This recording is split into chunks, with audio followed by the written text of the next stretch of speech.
Vâng.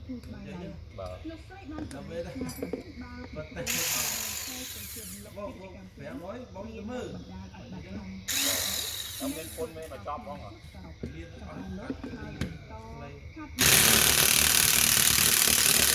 Giờ là mà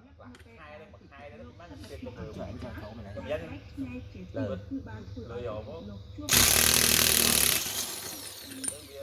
Tại vì còn đây cái vẽ nhá, còn cái vẽ mùi là còn nâng tiên cả với con nhà thằng này thì chúng ta tìm theo là thập bảo đâu mà sân ở đây ở đây nè, sân hơn đồ có đồng người mà đâu mà quay tiếp mà bây giờ chỉ cái lúc dương chạy trên kia sừng ngông rương sừng kia mà trong cái tiêu trái nói mà to tam đam thì thiết ông ta thì một cái thì cái lúc thì sang rồi hai cặp anh là bị ổ nấy mà dây một nông mà bắt sừng kia môi thang thiết tam tầm phun sang nhiều mái nâng ta mình còn phân rồi lúc tay lấy chụp mũi tôi buôn ba chụp mũi ao ấy và thập ba tam cái môi rồi cũng đánh lối đánh lối như là thầy xuống lên lôi đặng lôi và xong mình một cái off mà rồi và tiêu níu ở miếng cá kho sáng nơi xa cho bạn cái công cổ tôi mình nhập luôn cổ là mấy một lúc đó chiếc bán nơi tên miền Hàn thấy nâng miền thiệt thuần lụcคือการปฏิบัติการสร้างจังหวะของมันแมนร่วงกายพลัดโดดอกเป็นมูลสิ่งที่คือความเชื่อมั่นจริงคนตายเจอเปิดปฏิบัติการที่สักการมองยุคไรคนโตอีบาลาบางสาวการเพื่อปฏิบัติการนี้มันเป็นการเกี่ยวกับการให้ chấm ความ mưa เสี่ยง của chúng ta Asia ấy dân bất cả nhau là chuyện gì hay là chuyện bất cả nhau là hơn có từ lại nhảy của trẻ vẫn là nhập vào mà tôi xuống không yêu mẹ và thì đất con tháo đủ bình lúc đầu ăn mua nhà bán thép quá đấy vậy ông nhìn cùng lúc đâu thì bảo làm về đây vật tay vẽ nói bóng cái mơ ông nên phun mê mà chóp không hả?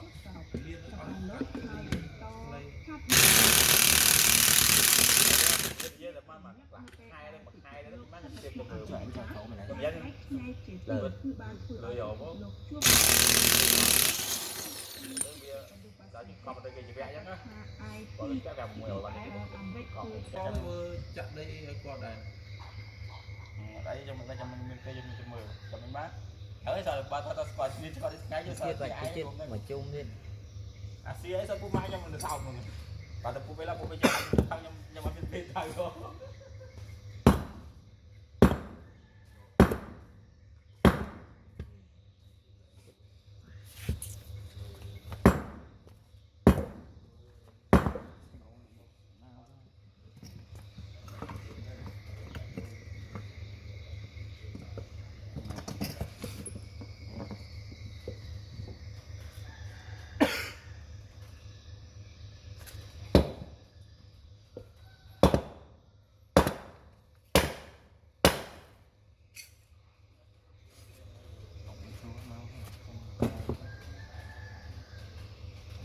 dáng này không cho mà đàn rồi mẫu gì ở đây thôi ở đây số 6 bỏ bốn tinh vi quên thôi tinh giam ngày ra ngay mấy cái quạt đó giảm lông này quạt đó lông trên một đất này nay bánh cái gì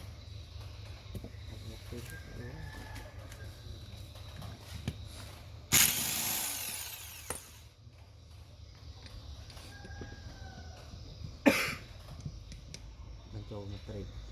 tích là một nâu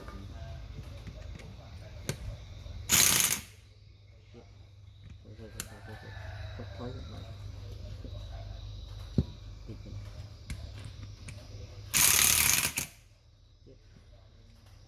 trâu hay trôi cọt quá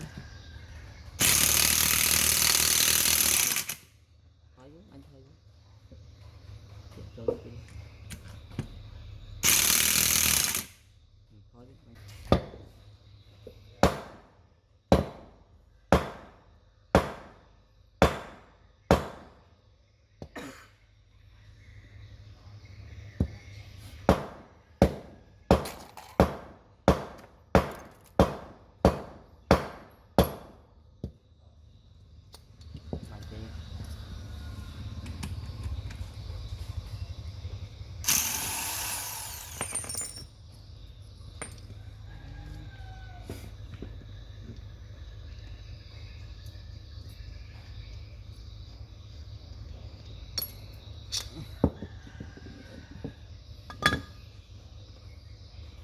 cái kiểu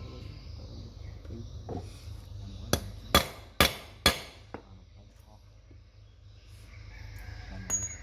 tục học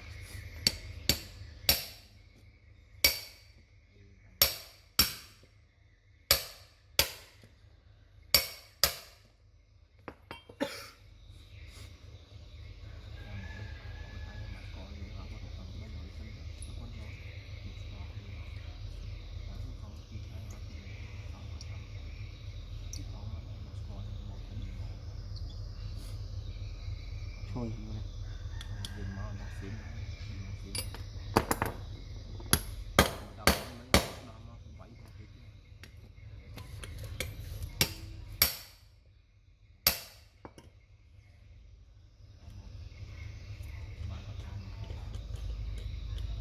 anh tê là bị trúng mà nè Good.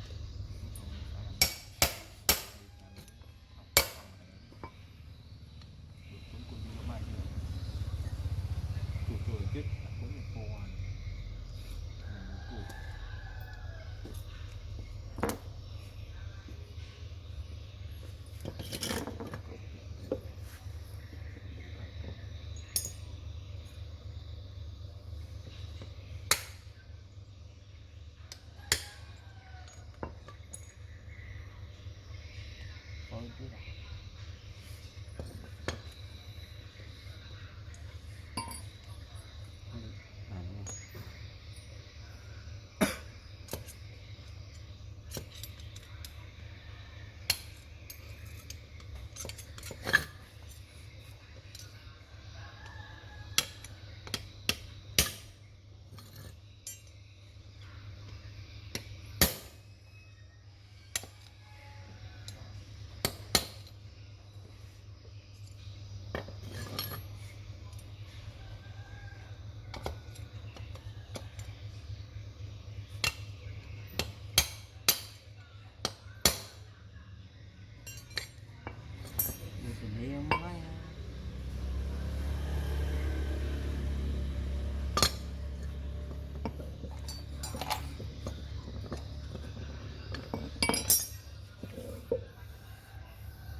học bay xong thì tốt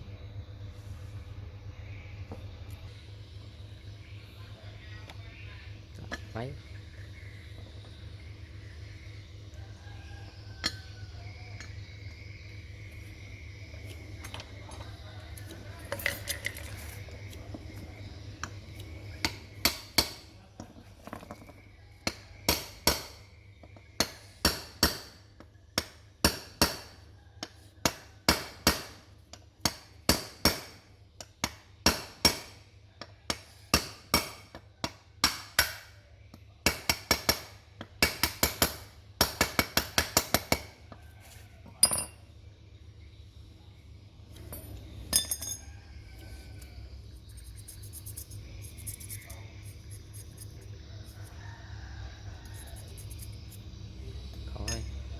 thôi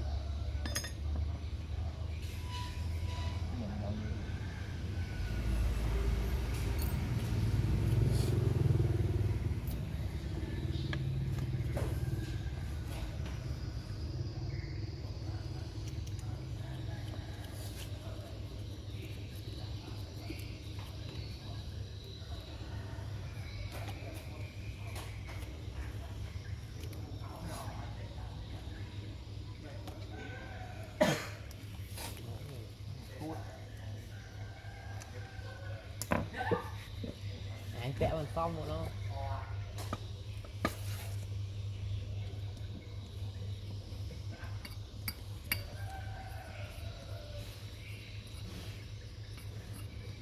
mấy nào thì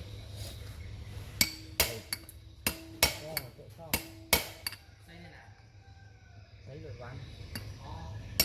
học lại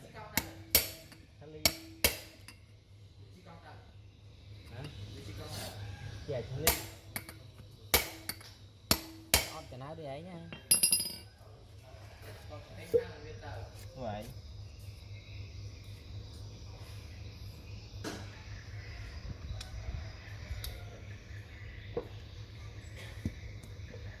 phải chứ anh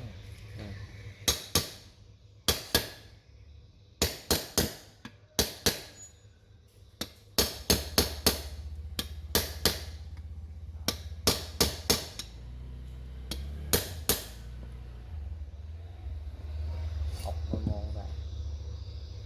để ốc nó chết vì à không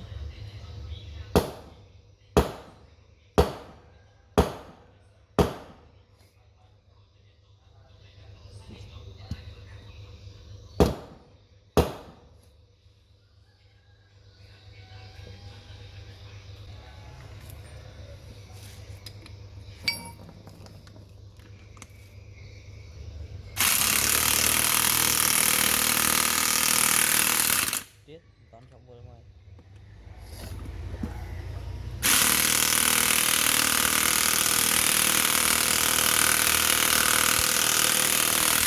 chết sao toán trọng vừa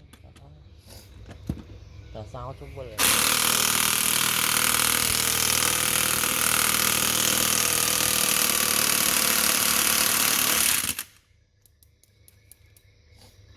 qua là kia lại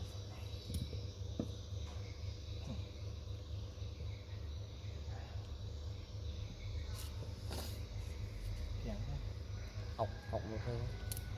ốc phải chua nè phải ốc phải chua mới màu để bên ốc chứ à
mày lần ấy đây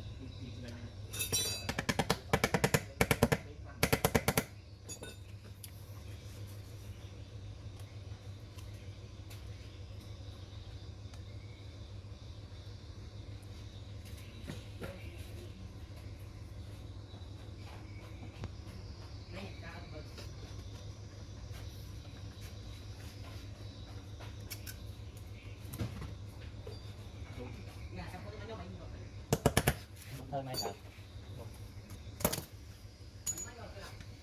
áo xuống mẹ tập nổi chứ này